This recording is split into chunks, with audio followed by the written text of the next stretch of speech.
Assalamualaikum warahmatullahi wabarakatuh. Perkenalkan, saya Desi Anggraini dari kelas 3B Farmasi. Di sini saya akan menjelaskan praktikum biokimia mengenai denaturasi protein yang bertujuan untuk mempelajari beberapa uji terhadap larutan protein. Yang pertama, di sini saya akan menjelaskan tentang denaturasi. Denaturasi adalah sebuah proses di mana protein atau asam nukleat kehilangan struktur tersier dan struktur sekunder dengan penerapan beberapa tekanan eksternal senyawa seperti asam kuat atau basa. Selanjutnya yaitu mengenai denaturasi protein. Denaturasi protein adalah suatu proses di mana terjadi perubahan atau modifikasi terhadap konfirmasi protein. Lebih tepatnya, terjadi pada struktur tersier maupun kuarterner dari protein. Ciri-ciri protein yang mengalami denaturasi dapat dilihat dari berbagai hal. Salah satunya adalah dari perubahan fisiknya. Protein yang terdenaturasi biasanya mengalami pembukaan lipatan pada bagian-bagian tertentu. Pada praktikum kali ini, alat yang digunakan berupa pipet tetes, tabung reaksi, gelas, dan untuk bahannya ada kecap, putih telur, susu, minyak, cuka, dan jeruk. Ini hasil dari perasan jeruk nipis. Pertama, kita menyiapkan tabung reaksi yang telah diberi label. Kemudian kita masukkan larutan susu 1 ml ke dalam tabel yang pertama.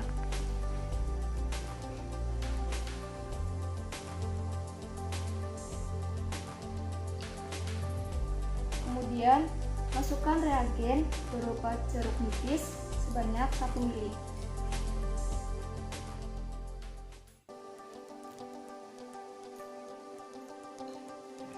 Kemudian untuk tabung yang kedua, kita masukkan telur sebanyak 1 ml.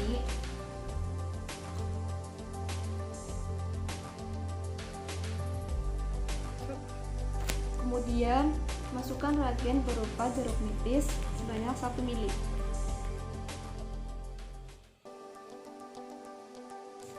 Lalu dikocok untuk mengetahui adanya denaturasi protein.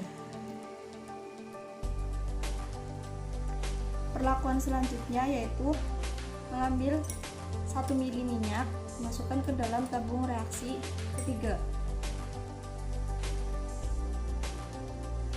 Kemudian tambahkan reagen berupa jeruk nipis sebanyak 1 ml.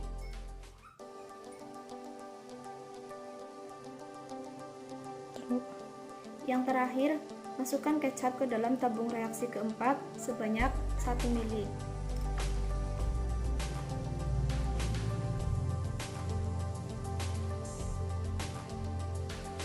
Selanjutnya, masukkan reagen berupa jeruk nipis sebanyak 1 ml.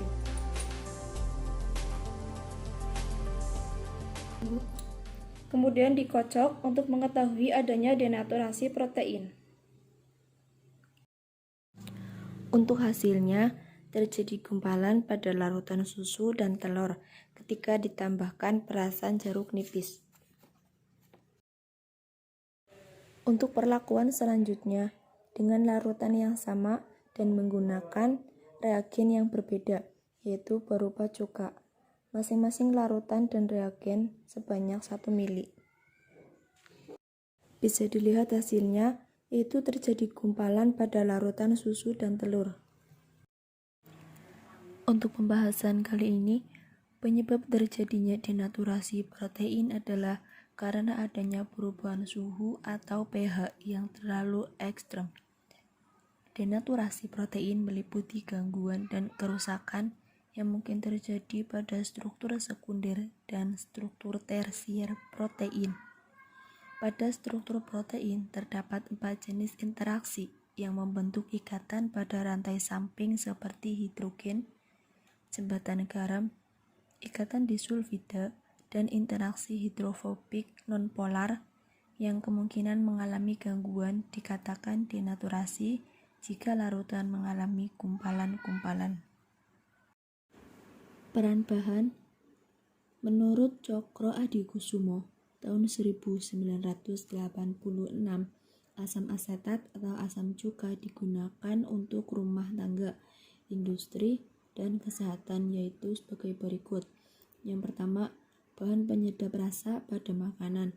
Yang kedua, bahan pengawet untuk beberapa jenis makanan dan merupakan pengawet makanan secara tradisional.